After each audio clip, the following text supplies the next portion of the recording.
Parehong umiwas ang rumored couple na sina Kim Chiu at Paolo Abilino sa pagsagot sa tanong kung ano na ba talaga ang label ng kanilang relasyon. Sa naganap na MediaCon para sa teleserye version ng kanyang Prime Video series na The Alibay, ang buong katotohanan isa sa mga naitanong sa Kim Pao ang real score sa pagitan nila. Hindi diretsang sinagot ni Paolo ang question, sa halip ni-rate niya ang feelings niya kay Kim ng 100. Pero nang tanungin kung kumpirmasyon na ba ito na sila na ni Kim, paglilinaw ni Paolo, "I did not admit anything, I just gave a score." Kaya naman nagkomento ang reporter na nagtanong na akala raw niya ay si Paolo na ang pumangalawa kay Jericho Rosales na matapang na umamin sa relasyon nito kay Janine Gutierrez.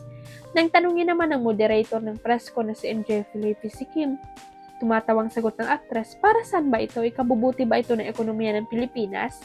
Isang supporter ng Kim Pao ang nag-post sa social media ng kanyang sentimento hinggil sa pagkukumpara kina Paolo at Jericho. Prangkana, pero may mga certain question ang media na pati ako I felt uncomfortable para sagutin ni Pao at Kim.